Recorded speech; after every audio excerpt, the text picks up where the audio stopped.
이제 끝장이야. 뭐 마지막이야. 이제 다 나는 소망이 없어. 모든 것이 다 끝났다라고 하는 그 순간에 하나님께서 일으키실 수 있다. 생명을 다시 일으키실 수 있다. 다시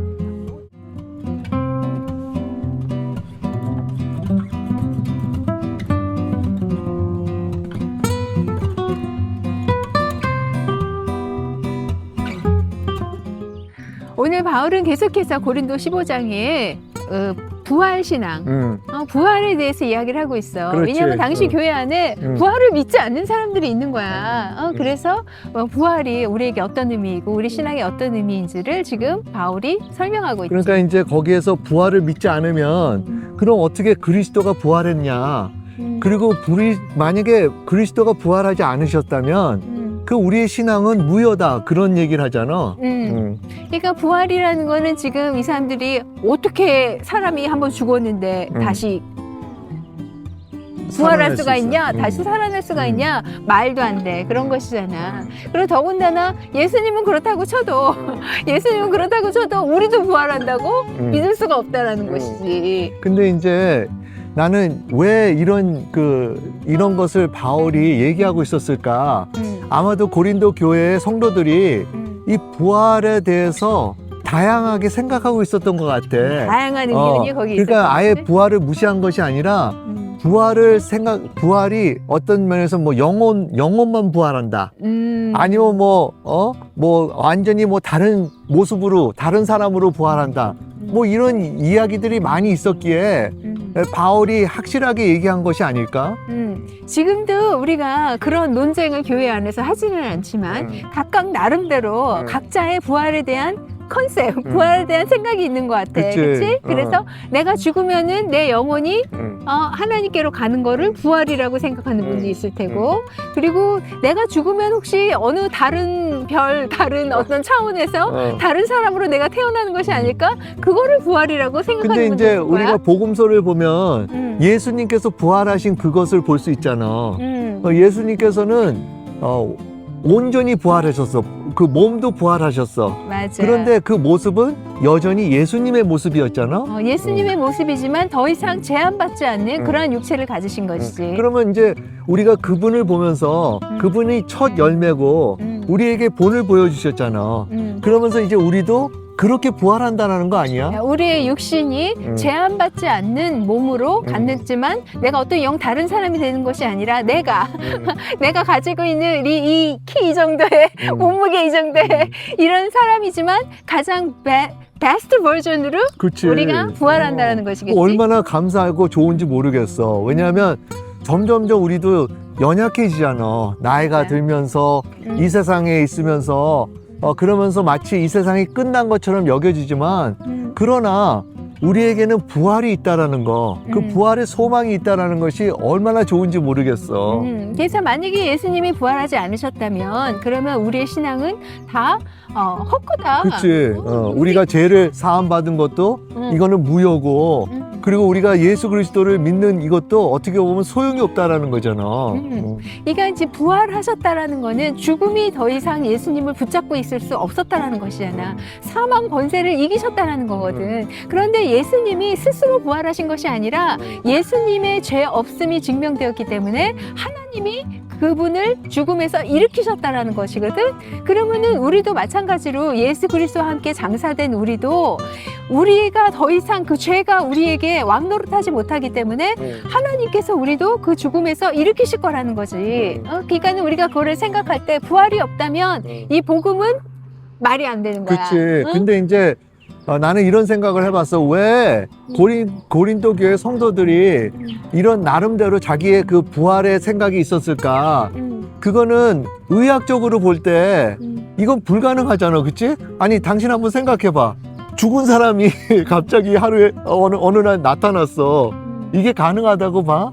근데 이제 그런 비슷한 일들은 사실 많지. 임사 체험 그래갖고 죽음에 근접한 체험을 한 사람들, 그 NDE라 그러잖아. 그런 사람들 이야기가 있어. 죽었는데 뭐 몇 시간 후에 하루 지나서 깨어났어 다시. 근데 지금 성경에서 말하고 있는 부활은 그 차원이 아니야. 그 차원이 아니고 완전히 새로운 바디를 그치. 갖는 거거든. 그런데 이제 사람들이 그 부활에 대해서 잘못 생각하는 게 의학적으로는 불가능하다. 그리고 정말 그 죽은 사람이 어떻게 이렇게 살아날 수 있냐. 그리고 영원히 사냐. 여기에 대해서 그런 생각이 있기에 다양하게 부활에 대해서 생각했던 것 같아. 그렇겠지. 그럼 지금도 그렇게 우리가 다양하게 부활에 대한 개념을 갖는 것과 마찬가지겠지. 그때도 그랬던 거겠지. 그러니까. 근데 예수님께서 부활하셨잖아. 그리고 그 예수님만 부활하시는 것이 아니라 그 부활은 또 우리의 부활이라는 거지. 그것을 우리가 잊지 말아야 되는 것 같아. 이 부활 신앙은 꼭 우리가 육체가 죽고 다시 살아나는 것뿐만 아니라 모든 것이 끝났다고 생각할 때 하나님께서 일으키실 수 있다라는 믿음도 포함되는 것 같아. 그런 것 같네. 그러니까 우리가 완전히 죽었어. 끝났어. 그래서 우리가 그런 일들이 삶을 살아가면서 얼마나 많아. 이제 끝장이야. 뭐 마지막이야. 이제 다 나는 소망이 없어. 모든 것이 다 끝났다라고 하는 그 순간에 하나님께서 일으키실 수 있다. 생명을 다시 일으키실 수 있다. 다시 일어나서 그 소망을 갖게 하실 수 있다라는 그 믿음. 그렇지. 그래서 우리가 어떠한 상황에서도 소망을 가질 수 있는 건 바로 그거 아니야? 부활하시는 하나님께서, 부활하게 하시는 하나님께서 그런 상황에서도 우리의 상황을, 우리의 환경을 부활시키실 수 있으시니까 우리가 소망을 갖고 나아갈 수 있는 거지. 이 부활 신앙은 단순히 육체의 부활뿐만 아니라 우리의 어떤 신앙의 근간이네. 우리의 믿음의 근간이 되는 것이지. 맞아. 그래서 만약에 부활이 없다면 지금 이 시대를 살아가는 그 사도된 그 바울이 우리가 제일 불쌍한 사람이다라고 이야기하잖아. 그러니까 지금 우리가 하고 있는 수고, 우리가 지금 정말 희생하는 것, 이 모든 것들이 부활이 없다면 아무것도 아니니까 우리가 제일 불쌍한 사람이 될 수밖에 없다라는 그리고 것이지. 또 부활이 없으면 지금 현재 상황에서 주저앉을 뿐이 없는 것 같아. 소망이 없는 소망도 거지. 없고 그러니까 어쩔 수 없지 하면서 희망 없게 살아가는 그런 그 모습을 볼 수 있지만 그러나 부활은 항상 있는 거야.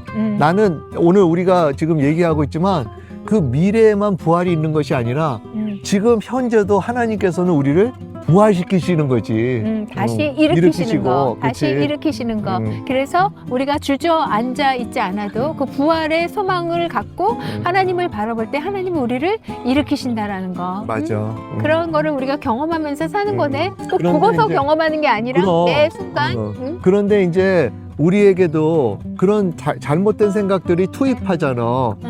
그런 것은 말도 안 된다. 그리고 의학적으로 make sense 되지 않다. 그거는 성경의 이야기고. 논리적으로 맞지가 않다. 이 세상에 하면서, 지금 이 세상 살아가는 우리한테는 적용이 안 돼요. 그러니까 그래서 우리가 그런 거를 좀 차단하고 계속해서 이 말씀을 보면서 우리가 같이 서로 리마인드 하는 것도 필요한 것 같아. 그렇네. 우리가 그래서 이 부활을 우리가 놓치지 말아야 된다라는 것. 우리가 이런 부활을 이야기할 때 세상 사람들은 야 말도 안 돼. 저 사람들 저렇게 무식하고 저렇게 무지해라고 이야기하지만 우리가 그것 때문에 타협하는 것이 아니라 우리의 부활 신앙을 계속해서 붙잡아야 하는 것 같아. 맞아. 지금 이 시간도 그 부활 신앙을 붙잡으면서 살아가는 것이 굉장히 중요한 거지. 그럴 때 정말 부활의 소망이신 주님께서 우리를 일으켜 주시리라. 아멘. 오늘은 이렇게 하고 당신이 간단히 기도하고 마치자. 살아계신 아버지 하나님 감사합니다. 우리에게 부활이 있어서 정말 우리가 모든 것이 죽은 것 같고 다 끝난 것 같을 때에도 주님께서 우리를 일으키셔 주실 것을 믿습니다. 아멘. 우리가 육체는 정말 쇠약해지고 연약해지지만 주님께서 그 heavenly body, 새로운 몸으로 우리를 부활시켜 주실 것을 믿습니다. 할렐루야 주님 감사합니다. 예수님 이름으로 기도드렸습니다. 아멘.